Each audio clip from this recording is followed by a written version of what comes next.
déggal le taw et badola espèce de badola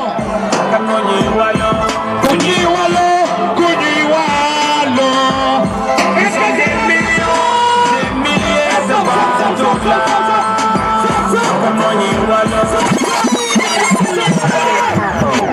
est-ce que ça va? Nous sommes des milliers de badola. Yeah. Oh, do.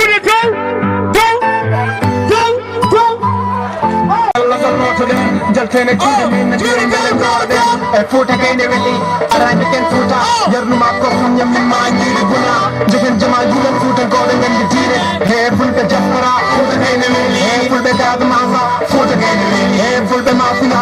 futa kene weli so pulla go no dino ni no toye ayo yele ayo la la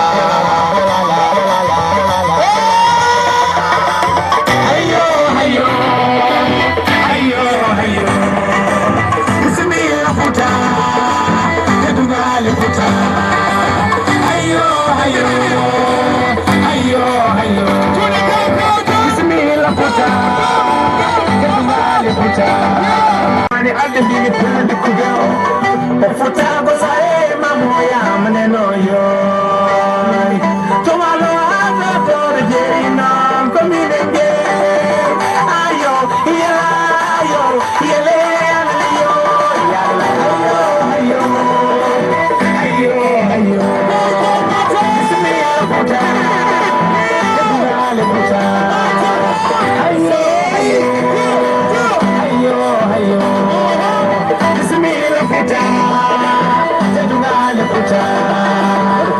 Badon ko tuli wali kodo yamye dingana ko tuli wali kodo futangi modi badi futangi modi adi futangi bungal le ko tuli boye ani futangi minen bela wala beto den modi beto malengo sukana ngama wango ayo futa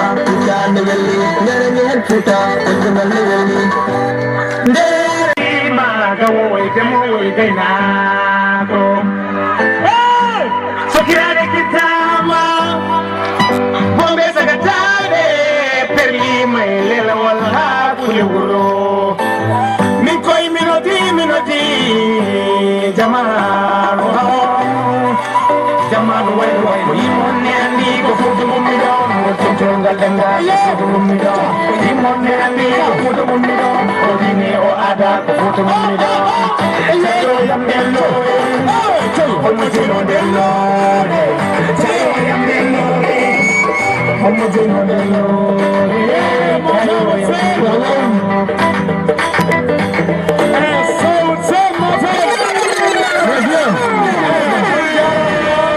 Merci, Badola.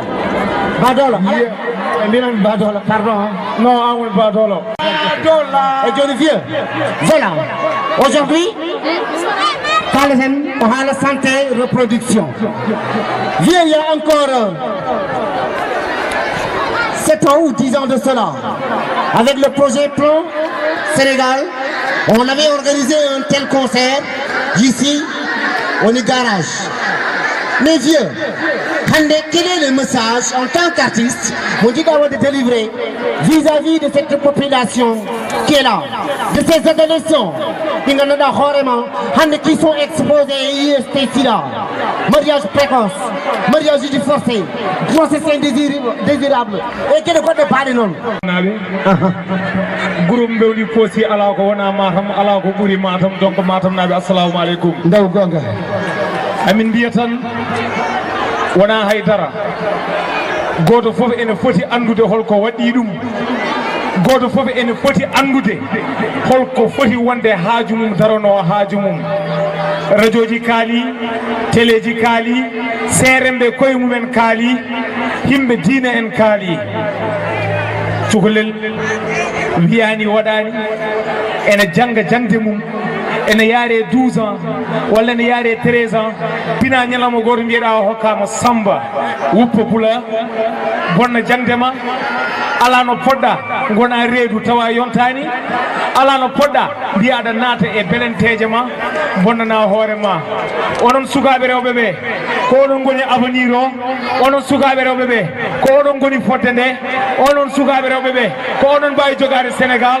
onon sukaɓe rewɓe ɓe ko onon tan mbawi wadde foof mbeɗe ñaagui on noon mbeɗe ñaagui on ana hocci 10 millions ɗon ko noon fiya après no mbeɗe ñaagui on kalta mba ko onon gonata hunde fof assalamu aleykum wa rahmatullahi taala wa barakatuh big respect wassalam